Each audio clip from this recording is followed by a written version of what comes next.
The silence of Wyoming was not the kind that comforted. It was vast and heavy, stretching over the hills like a burial shroud. It pressed against the skin and settled in the bones. For John Walker, owner of the Circle W Ranch, silence had become both companion and punishment. It whispered in the rafters of his house, clung to the rocking chair on the front porch, and slept in the bed beside him where no warmth had stirred in years. 5 long winters had passed since Sarah died. 5 summers since she'd smiled at him across the dinner table.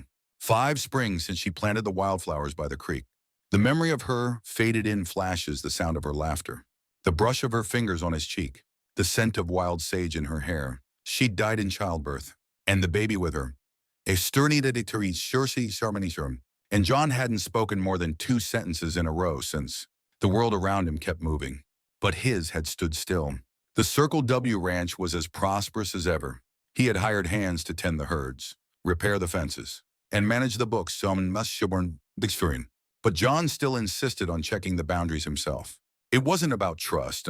It was about motion, about not being still long enough to drown in the weight of everything he had lost. That morning, frost still clung to the blades of grass, and a pale sun hovered low above the Bighorn Mountains. The sky was an endless stretch of pale blue, unmarred by cloud or bird. His horse, a buckskin gelding named Anchor, picked its way along the ridge. John sat tall in the saddle, his long coat flapping slightly in the wind, his wide-brimmed hat pulled low against the morning glare. He headed south, toward the forested edge of his property. Most of the land down there was too rocky for cattle, but the fence still needed inspection. As he neared the edge of the pine woods, something out of place snagged his attention. He slowed Anchor to a walk.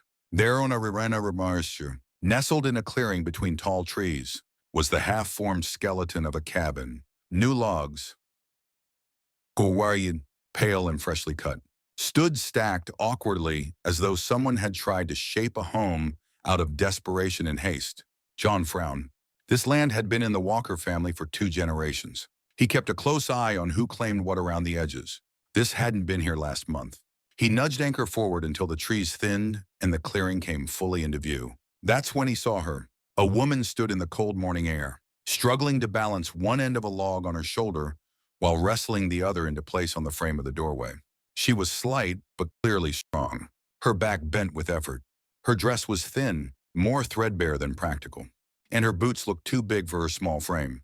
She turned, and his breath hitched. She was pregnant, heavily so.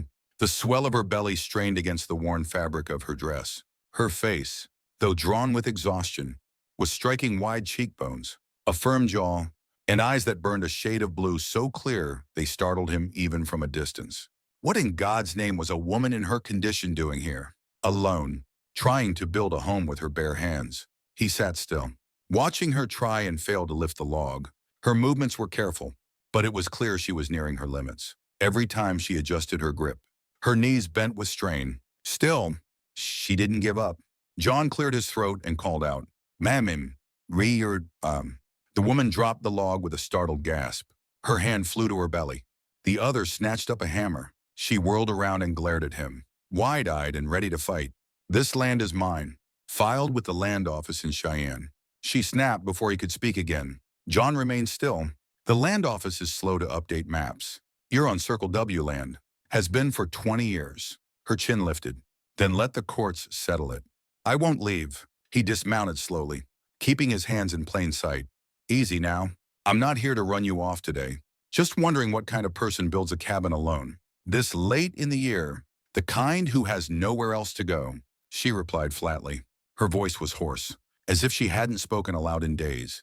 John walked forward a few steps. "You're going to freeze come first snow. That's my business, not yours." It was stubbornness, raw, blind, foolish, and familiar. Too familiar. He saw it again, Sarah's pale face, slick with sweat as she gritted through pain, whispering she could do it, that she would bring their child into the world alone if she had to. That same defiance, that same fire. The woman before him, this stranger, was trying to will herself and her unborn child into survival, and she was failing. As she bent again to lift the log, her footing slipped. She let out a cry, hand flying to her belly. Without thinking, John stepped forward. He caught the log just as it began to tumble. She stiffened, blue eyes wide with shock and fury. But he didn't let go. On three, he said quietly. One of you wants Sunday morning. Two us, to one. Three naturnum. Tours to three. Together, they lifted Wiru, one hour in the shimmer. The log slid into place, fitting snug against the frame. She leaned against the wall, panting, her face pale with effort. John offered her his canteen. You'll get hurt trying to do this alone. She took it, drank deeply, and returned it without a word. What's your name? He asked. She hesitated, then said, Hattie. Hattie Monroe. John Walker. They stood in silence again, only the wind whispering through the pine needles. Finally, John said, I can bring some supplies. My nails underneath his phone. Blankets. Maybe a proper hammer. She shook her head. I don't want charity. Not offering charity. Just offering help. Big difference. Ashurian was her na ashur. She stared at him, eyes narrowing, weighing his words. Finally, she nodded once. John tipped his hat. I'll be back tomorrow. Then he turned, mounted anchor, and rode away. The cabin and the woman slowly disappearing behind the trees. But the image burned in his mind, a lone pregnant woman, building her future one stubborn log at a time, a scar on his land, a scar on his silence. And deep inside, something old and hollow stirred. He would return. The morning sun rose low and pale, struggling to pierce the gray veil of winter clouds that stretched across the Wyoming sky. John Walker had ridden out before dawn, always before dawn, and the hush had greeted him like an old friend. Anchor, his sturdy buckskin, carried him north of Hattie's clearing today, but he relented at the edge of the pines and waited. He didn't ride in for hours. Preferring to watch, the half-built cabin sat like a stubborn promise beneath the spindly trees. And there she stood, Hattie Monroe, shoulders squared, stance firm, despite the chill that numbed her fingertips. He didn't imagine how cold it must be, nor how heavy the timber she wedged into place had to feel on her aching back. At last, he approached quietly. This time he carried a small load. Coils of rope, tar paper, and a bundle of hand-forged nails. He tethered anchor a few yards from the site and walked up, trying to wear a slow, non-threatening gait. Morning. Hattie. He called softly. She flinched, but didn't look up. Morning Rasana Shurin Inamesimut. Mr. Walker, Wasamordibornaborn. He nodded. Thought you might need a hand today? She stiffened, but didn't protest. I don't need a lot. He crouched and laid the supplies near her hip. She froze, eyes flitting from him to the rope and back. I won't spoil your pride, he promised. But I'll help when needed. She glanced at the rope. I need those. No. I figured as much, he said, offering a coil. And the tar paper, I can lay a section on the roof if you'll pass it up. She pursed her lips. He offered gentle shelter behind his gesture. Finally, Hattie removed her gloves and took the nails. Arnie. Studying them, she looked up then, meeting his eyes. Thanks, so one over wine one. He nodded. I'll go get the kettle and coffee too. He trotted off to his horse. Moments later, the hiss of boiling water and the clink of tin mugs mixed with the wind chimes' tune of pine needles. He returned to Brush One Shun. She took the mug, wrapping both hands around it, savoring warmth. They worked without many words. Hattie fitted logs and secured them with rope, Spike groaning and shifting as needed. John climbed onto the fragile roof frame, smoothed the tar paper, hammered in nails. From above, he heard her voice strong and clear. Watch that log. Got it, he called. They laughed, a brief crack of sound in the silent air. By midday, the structure had gained definition. 4 solid walls stood, tar paper laid across the gabled roof. They stepped back to regard it, steam rising from their hot clothes. Hattie's cheeks were rosy from the exertion. John offered. Want me to fetch some lunch? Her grip tightened on the edge of the wall. You don't have to. He smiled gently. I will. He disappeared into the pines and returned with a satchel and 2 wrapped sandwiches. They ate on a fallen log, back to back, an examination of their proximity as they navigated unspoken distance. Neither rushed to speak. How'd you manage on your own? John asked finally. Hattie shrugged. I've been alone most my life. My pa left when I was small. Mama, well, you learn fast. Inarishutz. He nodded as if he understood more than she realized. Loss is, it sticks. I know. She didn't ask for his pain. He didn't volunteer it either. Afternoon light grew dimmer. He suggested insulation, she nodded. They filled spaces between logs with moss and grass. Old skills of frontier survival. That evening, as they packed away leftover nails, she said quietly, "Why help me?" He paused, letting his work tools hang idle. "Because some people can't let go," he answered softly. "And some can't say no to helping when they see someone in trouble." She wrapped her arms around herself. "You've got plenty of room here. My cabin's going to be fine. Until the wind finds its way in," he said. He paused, searching her eyes. "You don't have to do this alone." She drew in a trembling breath. "I have to prove I can," he nodded, respecting her resolve. "I get it, but I won't watch you break doing it." They mounted their horses as dusk approached. Anchor and her mare, Greke Yurnainom, ambled side by side. The ride home was quiet, shadowed by tree silhouettes. The air scented with pine and impending snow. At the ranch house, John's housekeeper, Louise, met him at the door, hands on her hips and a plate of biscuits behind a dish towel. "How long we got?" "John, Yevro Rain. Storm's coming." He accepted the biscuits with a thanks. "Hattie's almost got walls up. Gonna need blankets and a stove soon." Louise's expression darkened in worry and admiration. "That girl's made of steel. And you'll give her a stove. You're a good man." John Walker, "You're what in our shipwreck door." He didn't look at her. "We've both lived too long with empty houses." He paused. "Make sure those blankets are ready." She stepped back. "Yes, sir." John closed the door, eyes distant. He could feel tension coiling tighter, not just from storms, but from his own unsettled heart. That night, he paced the floorboards of his house, tea in hand, watching the night deepen. If he listened, he could almost hear the echo of tools from the cabin site. The promise of timber placed by two hands instead of one. Rest didn't come easy. He thought of Hattie alone in that unfinished structure, the cold creeping in through cracks yet to be sealed against winter's bite. He rose before dawn and rode south again.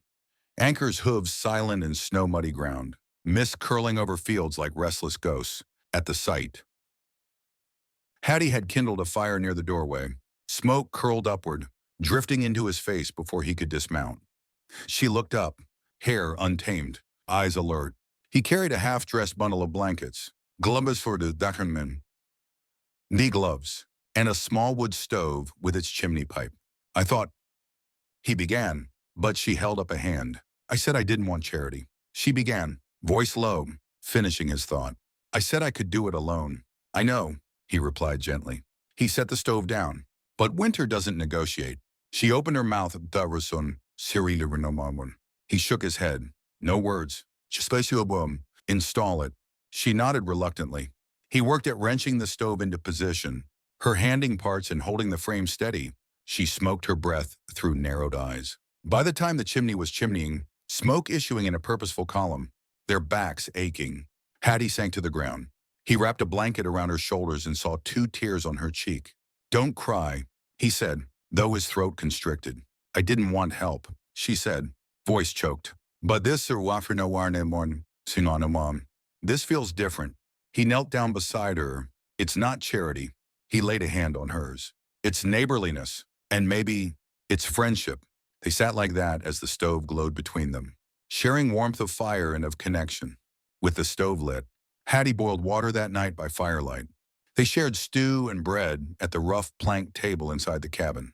The walls still had gaps, but the stove's glow filled the room. "Maybe I'll stay till after the baby," she said, anxious vulnerability leaking through tough facade. John watched the fire dance. "I don't mind." She met his gaze. "Really? Really? If no." He offered a soft smile. "This place will be better with someone in it.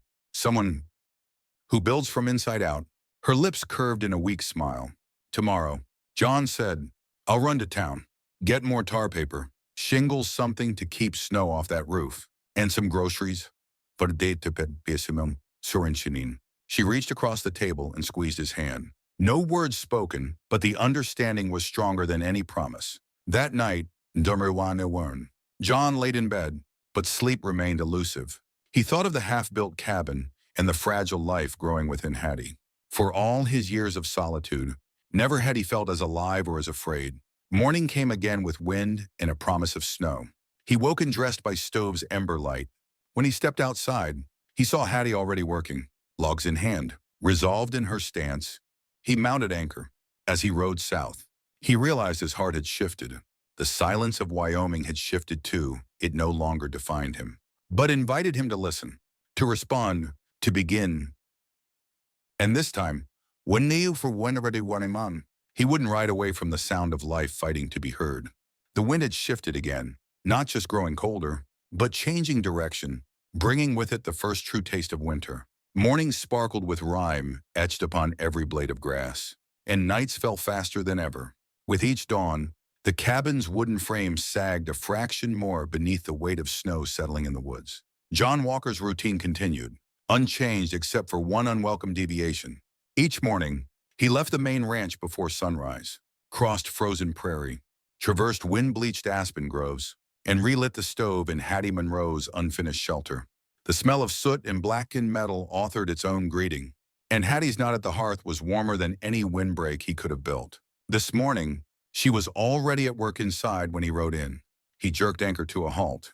The mare stamped snow from her hooves as frost crackled. Hattie looked up from smoothing out a length of tar paper across the slanted roof beams. "Coffee? Sonanemonemon is serbenantina," he asked. Dismounting, she glanced at the pot, steam drifting from its lip. "Please." He reined anchor, set down the feed bag, and sprang to his feet. His breath formed thick clouds in the air. He handed her a hot mug, and they drank side by side, shoulders brushing in quiet recognition. They surveyed the structure together. She'd worked steadily since his last visit. The roof was nearly watertight, though small gaps showed where frost had already pushed at the seams. The walls felt sturdier, patched with moss insulation, and a rough wooden door hung in a crooked frame. Winter, des sixer, cornenusum, wisher, he thought, would test this cabin harder than any man. "Today," he said, gesturing upward, "I thought I'd help patch the corners. Snow won't care about your schedule." She hesitated, then nodded. They climbed up carefully. The tar paper layer had partially frozen to the wood, and footprints showed the path of her nights here. She stayed nearer the center. He took the edges, protecting the paper from tearing. He hammered nails. She clamped sections, their hands moving in rhythm. Snow drifted down through the roof beams, dusting the tar in soft white flecks. She brushed it free, grimacing. His work gloves were leather and thick. Her hands remained bare, despite their previous conversation. "Gloves, mas charmenterins," he said, pointing to his saddlebag. Inside, he pulled a pair of wool-lined leather gloves and tossed them her way. She caught them, paused, and then slipped them on. The movement felt symbolic more than practical protection where none existed. They worked until the sun dipped low. Beneath the beams, the interior glowed pinkish as sunset filtered through pines. John stepped down, breathless. Hattie followed, as he lowered himself to the ground. The sky turned the color of dusk roses. "Looks good," he said. She studied the lines of the roof, then nodded softly. "Thanks." "Ikaksum?" he offered. "I'll bring shingles tomorrow." "Ikanashesawashipimon," and maybe some tools. Her eyes met his, warm now, unguarded. He tipped his head, uncertain. She held out her hand. "Thank you, Asur." He took it gently. It was small under his own. "Only because you let me help." They lingered in silence as wind-whipped snow floated in the clearing. His horse waited patiently. At the ranch house, Louise greeted him with narrowed eyes. She stood by the parapets of the mudroom, presiding over bags of charcoal, more tar paper, a rolled tarp, and a box of nails he'd ordered. There was also a covered parcel labeled roof shingles. "Choice for love. Or are you planning to fix the barn again?" she asked, lifting a brow. He shifted the sacks onto the floor. "Cabin on the edge of my land. I'll do a run tomorrow." She studied him. "And who's that for?" He paused. "Someone I met." Louise huffed. That clear, he glanced past her, saw his own reflection in the window. Rough jaw, tired eyes. He nodded. "Yes." Next morning, the trip to Marston's Hollow was met with swirling cold and biting wind. He tethered anchor behind the general store and made his way inside, the bell over the door ringing faintly and sending a patrol of warmth. The shop smelled of tobacco and leather, and locals paused to stare. Or so he thought. He instinctively stared back, meeting eyes filled with curiosity and thinly veiled gossip. The storekeeper, Siri the Restaurant, Dasinanimasawan, Bill Crane, Barhuaran the Sort of Forwardiness to Workinon, polished a rifle on the counter. Morning, Tamada Kunino Monimun. John, Meteor Nines, he murmured. Came for shingles. Got a cabin in progress. John said, dropping the parcel, and a woman building it. Crane stopped, as though the words carried weight. Right near your land. Just inside. Folks been talking. Crane said quietly. Says she's alone. Pregnant. De buenan hamananon. Bayarduo. Nah, sat. Building it herself. John nodded. She is. Up to me to see she gets shelter before snow hits hard. Crane hesitated, then slid over a stack of wooden shingles. Suit yourself. God loves the brave. He paid, rode away in silence. Back at the cabin, blue skies still lingered, but clouds crept in behind the mountain peaks. The clearing was deep in shadow. Hattie worked on the frame inside. He dismounted quietly, unloaded the shingles, and began securing them to the roof. She peered out, brushing sawdust from her brow. Put that on me, he asked, trunking another shingle above his head. Her hands moved fast. She passed them upward. The sun glinted gold on her hair. Each movement carried a grace he hadn't seen in a long while. They worked together, swapping space and tasks. He tapped the last shingle. Solid. Wasononowinda. She surveyed it. Look sakwaditino. Honor better. Narstafinautsun. He extended a hand to help her down. She hesitated, then accepted it. These small moments passing tools, handing a plank, stepping aside to let him through became something beyond exchange. They were the beginnings of something neither had expected. Evening came deep and cold. To celebrate the cabin's first milestone, a closed-in roof, John lit a small fire inside the unfinished house. They set 2 dented tin cups around it, filled with coffee stirred from cream he'd managed to spare. She stirred her drink, eyes warm but wary. Why do this, I know I didn't ask. He took a sip. Because when I saw you building this house, I saw something I haven't felt in years. I saw form. She flinched, then held back tears. Hope's dangerous. Not if you build a place to keep it, he replied gently. A soft cry echoed from inside her. She paused, hand flying to her belly. He stood, concern sharp. You okay? She breathed deep. Just the baby. Moves a lot. His stern gaze melted to tenderness. I'll take the watch tonight. He offered. Need some rest. She let out a breath, nodding. Okay. He settled outside on a leaning log as snow began to drift again. Overhead, dark clouds rolled across the moon. He held his rifle across his knees, every now and then glancing toward the cabin. Inside, the flicker of a lantern told him she was there, alive, building, fighting against odds too high for her to carry alone. He murmured to the wind, not tonight. A vow whispered into winter air. Next morning, dawn broke with blizzard light, a gray wind-blown blur. Temperatures had dropped overnight. He awoke cold, to the sound of groaning timber and flurries hitting logs like hail. The storm had arrived in earnest. He fetched anchor and rode south, flanked by swirling snow. The cabin looked diminished, a tiny shell buried to its floor logs. He dismounted, muscles stiff, and shoveled snow away from the door. Inside, Hattie sat on a plank near the stove. Tools lay frozen and abandoned. She held a tea cloth pressed to her face. Her eyes were red-rimmed. He cleared the ground silently. When he looked up, she stood, brushing off snow. Storm. So where you're, she said. He pressed a blanket around her. Storm-proofed walls are better than open windows. She wrapped it around herself. He stared at her, feeling again the echo of Sarah's face in the cabin firelight. Us. Love and new beginnings intertwined. She met his gaze. Thank you, Dosarvio. He mounted anchor. Stay here today. I'll patrol the fence. Make a stop in town if need be. Grab extra supplies. She swallowed, voice low. Be safe. He tipped his hat, clacking Annie steel into her eyes. Always. As he rode north, the storm roaring around him. 2 lives remained anchored, one building walls in sheltering snow, the other holding watch outside, both bound by the courage to withstand winter's bite. Wyoming's days shortened dramatically. and the wind that once whispered gently now screeched over the ridges. The timberline stood in stark relief against a pale dawn as John Walker approached Hattie Monroe's cabin. The sky bruised with onset storm clouds.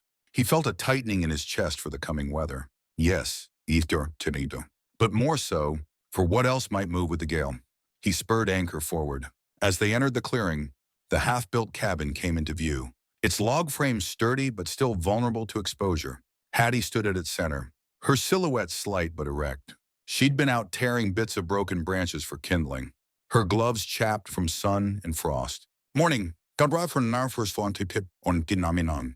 John greeted, dismounting with ease. He replaced his hat to keep out the swirling snow. Hattie lifted her chin. Cold enough, her voice held more warmth than it had at first. He handed her a fresh pair of thick gloves and a wool scarf. She accepted without a word, though her fingers loosened around the scarf in gratitude. He gestured upward. I brought shingles again, and something else. In his coat hung long plywood strips, tar sealed for the walls beneath the shingles. Hattie's gaze tracked each plank as he laid them out. Good timing, she said. Shingles won't hold if the walls aren't tight. He nodded and began lifting boards into place. They fit them together, the wood curling at the edges from moisture. But they maneuvered it into position. Hattie rejoined him on the ladder, and they worked side by side under the storm sky. The wind began to gust, rattling logs and tearing at tar paper. Hattie braced against the ladder, instinctively pulling him close. John paused, worried for the moment. That wind's sharp. Be careful. Hattie looked into his eyes, something fierce yet vulnerable glimmering there. Midday brought more than snow it ushered in dark timberland shadows. A lone rider tall, angular, and mounted on a black gelding crested the hill onto John's property. The stranger wore a black duster and a judge's badge pinned to his chest. John squared his shoulders. That's Sterling, he said. The name hung cold in the air. Judge Silas Sterling was not only Hattie's sworn enemy, he was the man who had once controlled John's future through Sarah's father and ugly business deals. His judge's badge rang a judge in name, but not intention. Sterling rode forward, circular in his posture, his gaze flicking from the cabin to Hattie to John. Hattie tensed, glancing at the loaded rifle by the door. Morning. John, Sterling said, drawling with practiced politeness. Building progress looks ambitious. John lowered his gaze to the ground. Yes. Sir, Sarah Zerma. Sterling turned to Hattie. You're far from town. Had you approval? She scoffed. Judge Sterling, I don't need approval to homestead unassigned land. Sterling stepped off his horse and removed his duster. You're married already, lady. Married to a drifter back east. Not yet finalized. Filing false claims. That can get you jail time. Hattie's jaw stiffened. I'm filing for letters of divorce next week. I paid the filing fee, and I was here first. I haven't done anything illegal. Sterling smiled, or smirked. Maybe, but I don't think John here wants the cost. John met his gaze. We'll stand by the law. The judge laughed softly. You don't understand. Do you what do you must? I hold sway in Marston's Hollow. I can block permits, close stores, unfrenimum, stop shipping of materials, and enforcement on homesteaders can come fast if I choose. Hattie swallowed. John stepped protectively closer. Sterling tucked the duster over his arm. Consider this a friendly warning. Should think twice before letting a stranger build on my land. He turned and, in crisp equestrian rhythm without looking back, rode away. Hattie didn't speak. John wrapped an arm around her shoulders. You'll file your papers, and I'll talk to Crane in town about pushback. She leaned into him. Thank you. But her eyes flicked to the horizon. The roots of worry took hold. Night fell before the storm hit. They tended the fire together in Hattie's partially framed cabin. Outside, the wind raged, making the logs howl like beasts. Hattie sat near the hearth, wrapped in blankets and nursing her swollen belly. John sat opposite, sharpening his hunting knife. Silence stretched. Words weighed too much these hours. Hattie, he began. She shook her head. Don't say it. John, you shouldn't have to deal with him. He paused. I do, because... Terhaman. Words froze. He put the knife down. Because I'm with you now. Moonlight shimmered behind her eyes. She traced circles on the table's rough surface. That's dangerous. I ain't afraid of dangerous. She gave a soft, sad smile. You should be. His reach stretches far, and John knew it was true. Next morning dawned white and quiet. The storm's aftermath was a glitter dust. Ice crystals clung to the world. But the silence was shocked stillness, as though the land itself paused to recover. John woke early and insisted Hattie rest, while he went to fetch wood and supplies from the ranch. He packed the sled with dry logs, rope, tar, and blankets as fresh snow drifted lightly. Before leaving, he paused at her door. Hattie stirred, gray-eyed and fragile. "Stay inside today," he urged. She nodded and went back to sleep. John mounted up and left. Only hours later, trouble returned on darker hoofbeats. While gathering wood, the judge's black-hatted henchmen arrived at the ranch, 2 riders, but a third followed on foot, a larger man with savage features. They dismounted where John could see them from the house. The rider produced a writ.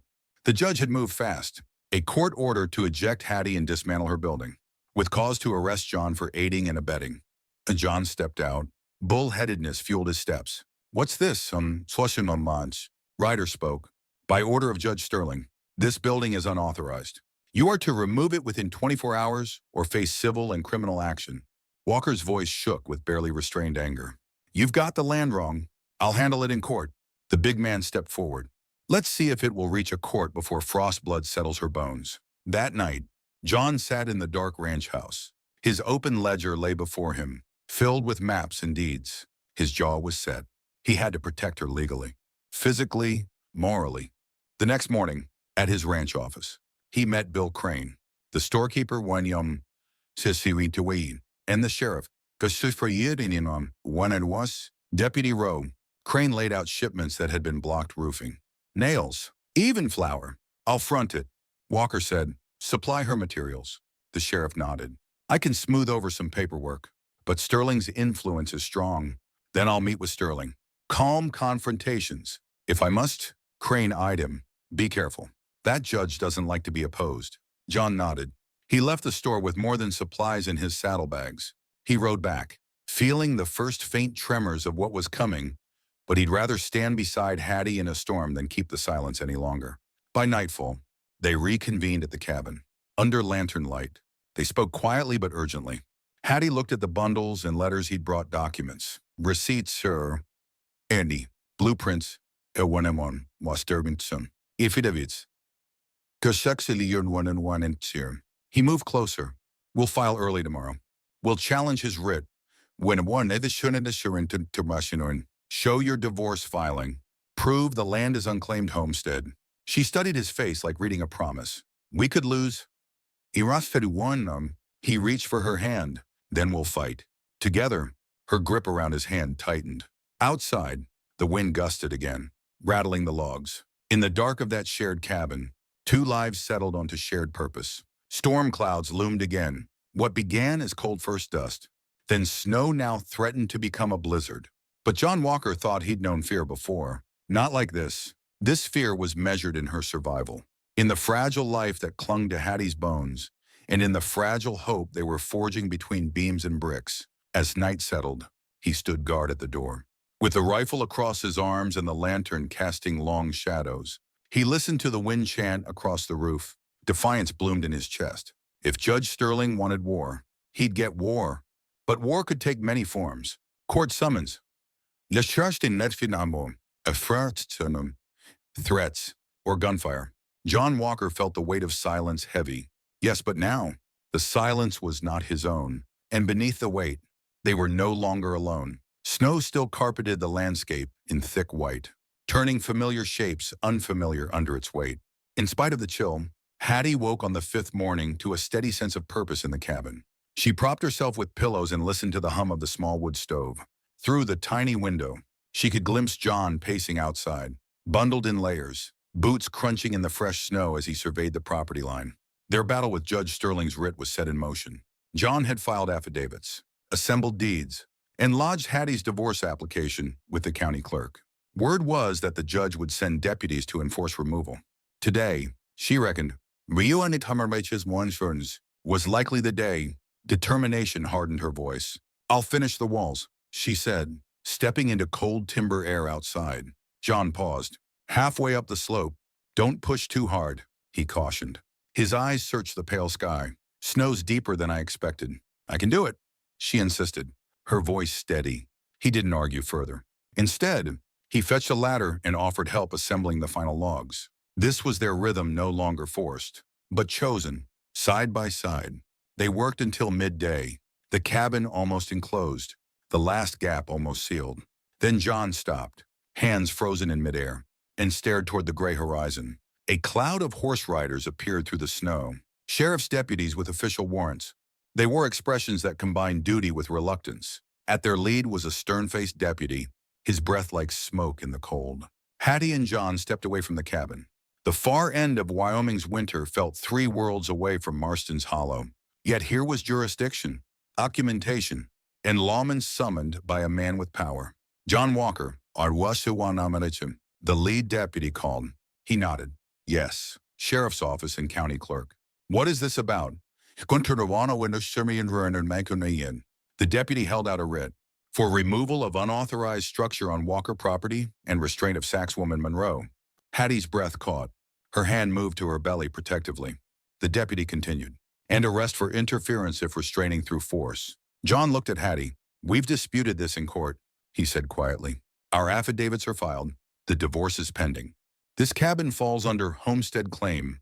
The deputy consulted a folded document. There's pending review, but writ stands until rescinded or judge acts. Hattie stepped forward. You can't make me leave my home when my divorce is nearly complete. Not my call, he said. But I can delay action until we hear court orders. Maybe an injunction. John nodded. We asked for that. We'll go into town this afternoon for hearing. The deputy looked at John. Do it. But more enforcement rides tomorrow. He turned and rode away, the sound of hooves muffled by snow. The deputy left the writ pinned to the cabin wall. Illegal threat in glare and dark ink. Silence engulfed them again. The wind fell quiet. The snow shimmered with unnatural stillness. They stood, side by side, absorbing the new reality. They had time. But little. Tomorrow, no. John murmured. He looked at her with fierce gentleness. We'll stand together. She leaned into him, resting her head on his shoulder. Together. That afternoon, they rode to the courthouse in town. John, careful not to call it their first joint appearance. He'd hired a lawyer, thin-faced Mr. Abernathy, a man accustomed to land disputes. The courtroom was small and wood-paneled, with gathered townsfolk peeking through windows. Judge Sterling sat at the bench. Dour and imposing, he studied Hattie with disdain. She stood firm. Mr. Abernathy, the judge said. Abernathy cleared his throat. Your Honor, Kudir, Inpert, we request suspension of enforcement actions against Messrs. Monroe pending resolution of her divorce decree and homestead filing. Evidence submitted. Sterling waved his hand. You expect this court to delay justice based on paperwork alone? She's legally separated. Baby due soon. Abernathy said, Ms. Monroe's homestead right is being compromised by threat of removal. Sterling's eyes narrowed. A pregnant woman who chose to violate private land. Where is the weight of precedent in favor of ranchers with lawful boundaries? John pressed his suit. I ask not for special favors, only for fairness under law. The judge glowered but paused. I'll review the documents. No removal until I rule no later than tomorrow at noon. And Mr. Walker, keep her cabin intact until then. A hush settled. Hattie exhaled. John managed an encouraging smile. Back at the ranch, after hearings and legal formalities, they rode home under late dusk. The trial day had drawn attention. Neighbors stopped in the general store, offering guarded nods or worried caution. Word spread like wildfire. Some spoke in grudging respect. Others whispered, sheriff's office should intervene. That night, Louise baked hot bread and stews. They shared supper in the main house. Louise pressed her hands together in relief. That judge looks to stir trouble when the law's not on his side. Glad you stood up. John nodded. We did what we had to. Louise looked at Hattie's belly. Child coming soon. Cabin might not hold.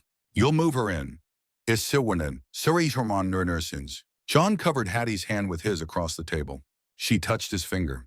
A vow of partnership. The next morning, the wind freshened, but the sky held blue promise. They rode together toward the cabin. John gazed at the sturdier structure. Walls closing space against winter. Its silhouette felt like potential. Hattie looked him in the eye. Today, we settle a home. Not just for me, but for us. He tipped his hat. Hope growing warmer than cold could bite. Together, as winter's remainder pressed grew, they carried plank by plank closing gaps, strengthening walls. Each log laid was a defiant beat in the heart of the silence. That evening, inside the cabin, they lit the lantern and the stove. The air felt more breathable than it had in years for both of them. Outside, the wind rattled. But inside, a new warmth pulsed between them. She looked at him. "Thank you." He kissed her forehead. "No thanks. We're building something real." In that small cabin, two souls once alone, now tethered, stood at the brink of family, shelter, and uncompromised hope, and Wyoming's silence, though still present, stood respectfully to the side, making room for the crack of burgeoning love. The snowstorm struck like a war drum from the mountains, rhythmic, relentless, and merciless. By dusk, the wind howled through the pine trees like a chorus of spirits. Thick curtains of snow blanketed the valley, burying the trails and silencing even the creak of old trees. The Bighorn Wilderness, so often beautiful in its stillness, now bristled with threat. Inside the barely finished log cabin, Hattie Monroe labored to keep the fire going. Her belly was tight and low, contractions coming faster now, deep, gripping aches that forced her to lean against the hearth and breathe through her teeth. She hadn't told John how close the baby was, didn't want to burden him more than she already had. But now he was gone, riding toward the western boundary of the Circle W to meet the sheriff's man, the one who was supposedly bringing legal news that might stop Judge Sterling for good. She sat on the edge of the cot, her hand pressed against the life stirring inside her. Each wave of pain was a reminder. Time was running out. Then, they come on one. Through the storm screening, Surhiran Katarinasher Surstrom scream. She heard something worse than wind hoof beats. Not the sure dumorm, as Inasher Shugurnum, steady rhythm of John's horse. These were quicker, the Suranatarinima, tinin, meaner, Rista Rusuritin Rishirum. She reached for the rifle near the door. John had left it. Just in case, he'd said half-joking. But his eyes had been serious. Hattie had practiced once or twice, and her hands remembered the feel of the cool steel even now. 3 men emerged from the white curtain outside. She saw their shapes move past the frosted window, blurred and hulking. One of them banged his fist against the door. Hattie Monroe. By order of Judge Sterling, you're to vacate this land immediately. The man's voice rang out. Clipped and commanding, Hattie stood up slowly, legs unsteady beneath her. Her breath came short in shallow labor or fear. She couldn't tell anymore. "This is my land. Shopinish Sea," she called. "Filed in Cheyenne. Legally, you have no right. You're trespassing on a judge's legacy." The man snarled. "You're nothing but a stain on his daughter's name." Then came the sound of boots crunching against snow moving toward the rear. They were surrounding her. The window behind her shattered. Cold rushed in like a slap. Hattie dropped to her knees and rolled toward the fireplace, grabbing the rifle. Another contraction ripped through her, and she nearly dropped it. Her vision blurred. One of the men came into view at the back window. She didn't think, just raised the gun, braced it against the wall, and pulled the trigger. The crack echoed like thunder. The figure stumbled backward. Cursing, she didn't wait to see more. She locked the cabin's back shutter and slid down against the door. Breath heaving, her body ached from tension, from fear, from birth struggling to arrive too early. The men outside were yelling. One of them tried the door handle. And then, like a roar from salvation itself, gunfire. Not hers. A voice, John's voice, cut through the storm. "Drop your weapons and get off my land." The wind howled. Another shot rang out. Boots thudded into snow. Moments later, the door burst open. John stumbled in, rifle drawn, his coat coated in snow, cheeks wind-burnt red. His eyes scanned the room until they found her. Crumpled on the floor by the hearth. "You're early," she gasped. John knelt beside her, his face pale with worry. "They didn't hurt you, Yunana Saroni." She shook her head. "Just scared the hell out of me." "And the baby?" John's breath caught. He set down the rifle and leaned close. "It's time. It's time," she whispered, gripping his arm. John moved quickly. He locked the door, threw more logs onto the fire, weighed refreshing and grabbed the clean linens and water he had stockpiled just days ago, just in case. He hadn't wanted to think about it happening like this, but something deep in him had been preparing all along. He found her mattress and laid it by the hearth where the heat could reach her.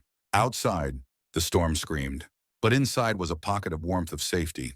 Hattie clung to his hand with each contraction, her grip iron tight. eyes closed against the pain. She didn't cry out.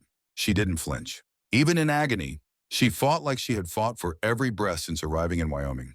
"You're strong," John said, "stronger than I ever was." Later Montornum. She panted. "No," he said, smoothing hair from her brow. "I lost my wife in childbirth. And had to wait 2 months. I wasn't strong enough to save her.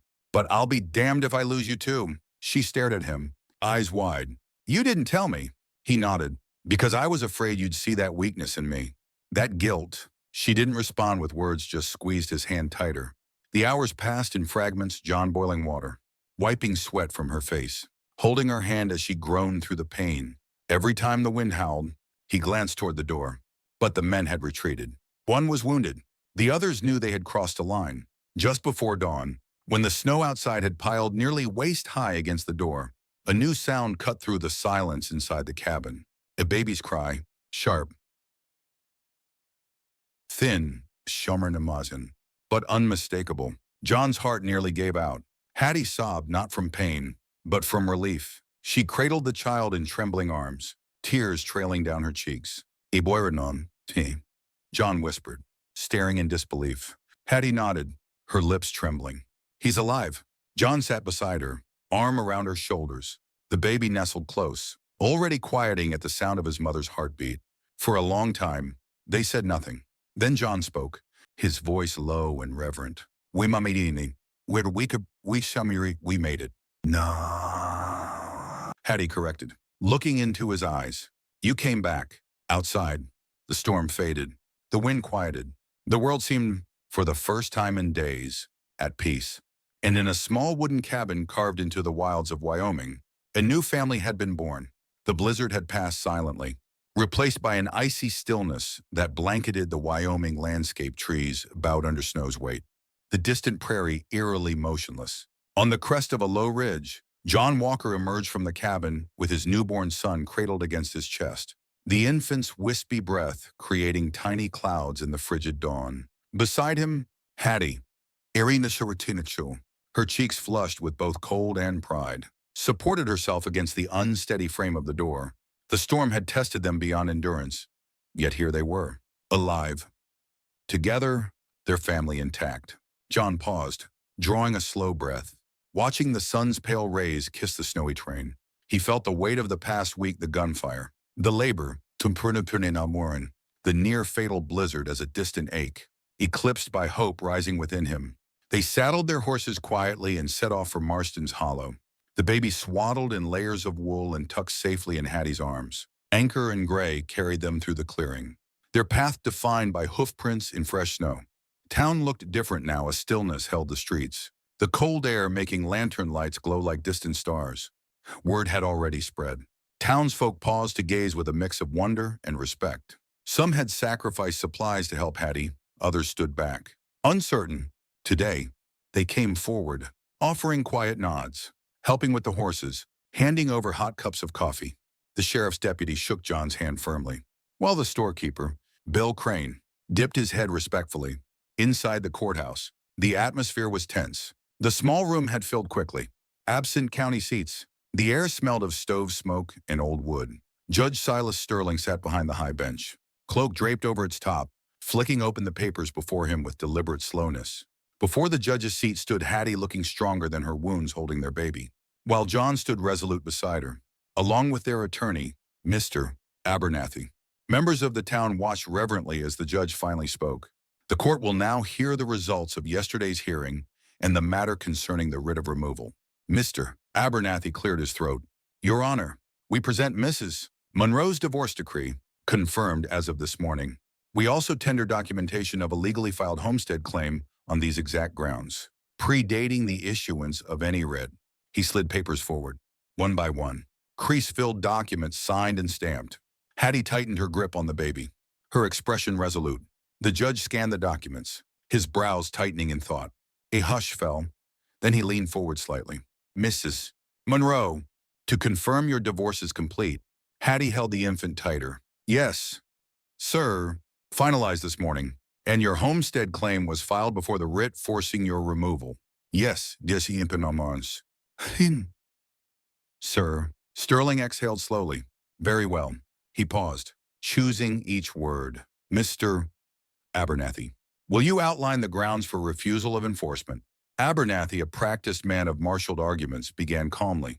Your Honor, state law intends to protect homesteaders such as Mrs. Monroe, to refill bond, especially when claim is substantiated in proper filings. The writ issued was premature, based on influence rather than law. Additionally, Mr. Walker's actions in defending Miss Monroe were made to ensure an innocent mother and her newborn could claim rightful land and stave off undue harm from improper enforcement. Sterling leaned back, eyes sweeping the courtroom. Mr. Walker? Which who one one? Sir, your actions included firearms and confrontation. John nodded. I used force to protect a family. That's all. Sterling's gaze flicked to Hattie, then to their child. I recognized there was land, child, and danger involved. He paused, then tapped his gavel. The writ is hereby rescinded. Miss Monroe's homestead claim stands. Mr. Walker's defense was neither condoned nor entirely illegal under pressing circumstances. Moving forward, enforcement actions will be delayed unless further legal evidence surfaces. Mrs. Monroe may remain on her premises. A murmur fluttered through the courtroom, some of surprise, some of approval. Hattie exhaled in relief. John let the tension slip from his shoulders. Sterling rose, his face shadowed in the warm lantern light. Without another word, he left the room. Outside, sunlight glinted off the windows. A small group gathered, including the deputy sheriff who'd served the writ. He stepped forward. If there's anything you need protection, deliveries call on me. A quiet hum of support arose as townspeople offered food supplies, building materials, warm quilts. The storekeeper shook John's hand. This town stands with you both. Clutching their bottle of legal triumph, John and Hattie returned to anchor, the baby safe in Hattie's arms. The ride home felt like a victory march, snow glimmering under sky's pale sheen. The hush now hopeful rather than ominous. Back at the ranch house, Louise awaited their return. Dusk had settled early. Shadows stretched long and cold across the snowy field. She served thick soup and cornbread in silent celebration. As they spoke of court events, she eyed the baby's round cheek and Hattie's swollen belly again, shaking her head with a smile. Well, I've seen miracles, but you did good. John and Hattie exchanged glances, the baby cooing like secret laughter. They felt a unity more powerful than land disputes and upholding of dignity, of rightful claim, of building a life together. That night, they sat in the cabin, its walls lined with fresh boards, floor partially installed, stove glowing hearth bright. Outside, wind rattled the logs, but here was peace. Hattie sat on the rocking chair John had repaired, the baby asleep across her chest. He took the seat beside her. We did it, he whispered. She placed a gentle finger on his hand. We did. They sat in companionable silence, rising and falling with the rhythm of the cabin's creaks. He leaned close. This place, this home is ours because you fought for it. Tears glistened in his voice. And I'll do anything to keep it. Her eyes glimmered in lamplight. Together, he brushed hair from her forehead. Together, days passed, turning into weeks. The cabin became more than shelter. It became home. Louisa brought baskets of herbs and flowers. Ranch hands helped lay down floorboards. Neighbors delivered seedlings and fence posts. Each aid came quietly but with pride, so this family could build what they'd earned. Town folks stopped by to visit, children eager to see the baby, neighbors admiring the framed windows, friends offering extra provisions. Each nod and handshake confirmed their place within the community, no longer an outsider defending her claim, but a neighbor proving herself right. Judge Sterling avoided them in public eye, but his writ had been withdrawn. The snow began to melt gradually, exposing the earth beneath and awakening dormant grasses. One morning, it came to fun. John led Hattie and baby to the porch. Light breezes, faint warmth on their faces. A robin flitting nearby, signs of spring stirring. The landscape around them became soft and hopeful. Standing there, John slipped his arm around her. This is just the start. She smiled, fingertips brushing her hair. We'll finish the floor, build a porch, plant a garden. I want to watch him learn this land. He leaned his head against hers. We'll do it together. They held their newborn son between them, the future reflected in his gentle profile. The cabin behind them, a testament of beginnings against untamed wilderness. Umbrieder. That night, windless and surprisingly warm, the two sat on the porch. A lantern glowed softly on a wooden table.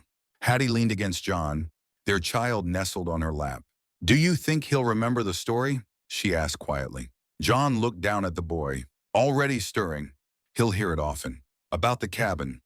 We're in the storm, the sheriff, two one nights, and how his mother built a home from snow and fear, and how his father rode into the storm to protect them." Their son blinked, gazing up. For a fleeting moment, his eyes met the sky, the promise of life ahead. They smiled. Spring came to Wyoming not as a gentle guest, but as a slow, muddy, and magnificent thaw. The iron grip of winter loosened its hold, and the land, once locked in a silent white prison, began to breathe again. The snow receded from the base of the pines, leaving the earth dark and fragrant. The creek, for months a frozen vein of ice, broke free with a triumphant roar, its water running cold and clear over the stones. For John and Hattie, it was the world being reborn, mirroring the new life that had taken root within the four walls of their cabin. The cabin was no longer a skeleton of survival, it was a home. The roof was solid. The gaps were chinked with a mixture of mud and moss, and a steady plume of smoke now rose from a stone chimney that John had built with painstaking care. Inside it were sekudish. The scent of pine was mingled with the smells of baking bread and boiling milk. In a cradle near the hearth carved by John's own hands during the long nights of the blizzard's aftermath, slept Samuel, a child born of storm and silence, his tiny fist curled in sleep. John Walker was a changed man. The deep lines of grief around his eyes had softened, replaced by a quiet watchfulness that was no longer lonely. The silence he had once inhabited was now filled with the soft coos of a baby and the low hum of Hattie's voice as she moved through the home they had built. He found himself smiling for no reason at all, a startling feeling, like feeling the sun on your face after years in a cave. He was building again, but this time it was not just fences. He was adding a small stable onto the side of the cabin, his hammer strokes ringing out in the clear spring air, each one a note in a song of a future he had never dared to imagine. Hattie, Anamimorna, Tui Eretinowar, Sertatui, was transformed.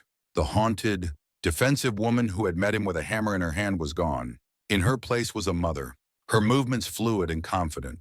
She had planted a small garden behind the cabin, the neat rows of green shoots a testament to her faith in the seasons. The town of Willow Creek, which had once been a source of terror, had become a place of quiet acceptance.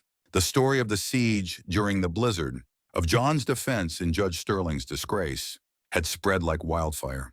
The townsfolk, humbled and ashamed of their earlier judgment, now saw Hattie not as a scandal, but as a survivor. Mr. Henderson from the general store had ridden out himself with a bolt of soft flannel as a gift for the baby. Mrs. Gable had sent a basket of her finest preserves. They were small gestures, warring and wars of wine, but they were the threads that began to stitch Hattie back into the fabric of the world. One afternoon in early summer, as the sun hung warm and golden in the sky, John put the finishing touches on his latest project. He had been working on it in the barn for weeks. In stolen hours when Sam was sleeping and the ranch chores were done, he carried it out to the porch, his boots sinking slightly into the soft earth. "Hattie one, a main one," he called. She came out of the cabin, wiping her hands on her apron. The baby balanced expertly on her hip. She stopped when she saw what he was carrying. It was a chair, a simple rocking chair made of polished oak. It was not fancy, but it was perfect. The legs were sturdy, the back was gently curved, and the arms were sanded so smooth they shone like silk. But it was the detail at the top, on the headrest, that made her breath catch. He had carved her initials into the wood, H-A-U, a Wes.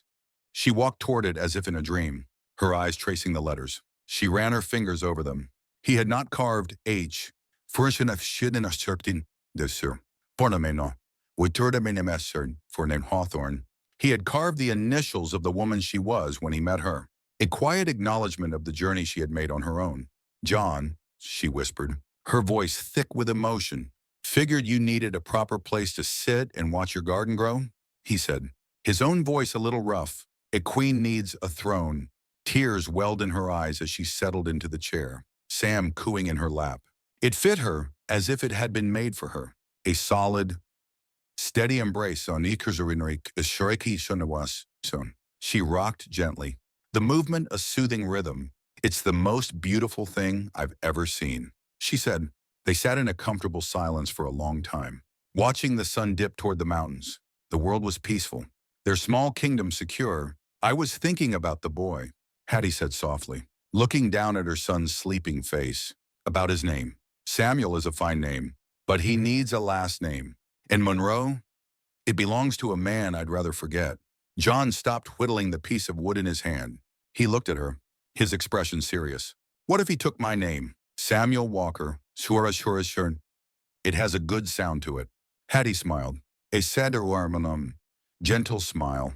He is not your son by blood. John, I couldn't ask that of you. You're not asking, he said, his voice quiet but firm. I'm offering, he paused, and then he said the words that would change everything. Or what if we all took a new one? I've been John Walker. Tisariher Timikunor Unjur ear, son of my father. For a long time, maybe it's time for a change. Ananoni Kamarde says this Wishbirum. I could be Mr. Monroe, the Menilitorum, Ferntu. I'd be honored to have a name with as much strength in it as you've shown. Hattie stared at him, her mouth falling open slightly. The offer was so radical, so profoundly respectful. It upended every expectation she had ever had of a man. He wasn't trying to possess her, to absorb her into his life and his name. He was offering to join her. The shock gave way to a bubble of laughter that rose from her chest. A sound so pure and full of joy, it made the birds in the nearby aspen tree take flight. What is Sinarno, he asked, a slow grin spreading across his face as he saw the genuine delight in her eyes. Nothing, she laughed, wiping a tear from her cheek. It's just, no one's ever offered to belong to me before. He reached out and took her hand, his calloused thumb stroking her knuckles. I've been talking to a lawyer in Cheyenne. He admitted. The divorce was finalized last month. The papers from Charles Whitmore came back. You're a free woman. Hattie and Namershan in the eyes of the law, and in every other way. Now the tears came in earnest, but they were tears of relief, of a final chain breaking. Then let's not take my old name or your old name, she said, her voice trembling with the force of her emotion. Let's make a new one. Let's be the hawthorns, like the trees on the ridge. Tough, synonymonofs, fotornanicorn, forest in a thorny. But they make it through the winter. John's grin widened. Hattie Hawthorne, he tested the name. John and Samuel Hawthorne. I like the sound of that. They were married a month later. As summer was turning to autumn, it wasn't a grand affair. The ceremony was held under the great oak tree that stood sentinel over the clearing. The preacher came out from Willow Creek, and their only guests were Mr. and Mrs. Henderson and John's cook, Mrs. Gable. Hattie wore a simple blue dress she had sewn herself, with wildflowers tucked into her braided hair. John wore a clean shirt and a look of such profound happiness it made him appear younger than he had in years. But before the ceremony, they had one last piece of business. Hattie retrieved a small, folded paper from a box. It was the original contract from her father, the cruel, barely legal document that had treated her as chattel, the root of all her pain. Without a word, John took it from her and built a small fire. Together, they watched the paper curl, the ink of her past turning to black ash, as the last embers lifted into the wind and disappeared into the vast blue sky. Hattie felt the final, heavy weight lift from her soul. Their vows were not the flowery words of a prayer book. They were promises spoken from the heart.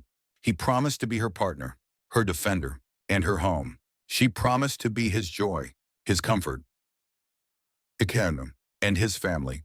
When the preacher pronounced them man and wife, they sealed their new life not with a loud celebration, but with a long, quiet kiss that was a testament to every storm they had weathered together. That evening, the guests were gone. The sky faded from gold to a deep, velvety purple, and the first stars began to appear. John and Hattie sat on the porch, Sam sleeping soundly in his cradle between them. Hattie was in her rocking chair, the one with her true initials, H.E. and Ibrahim. Hattie Monroe, a reminder of the woman who had survived long enough to become Hattie Hawthorne. John was beside her, his hand resting on hers. The air was filled with the gentle chirp of crickets and the scent of pine.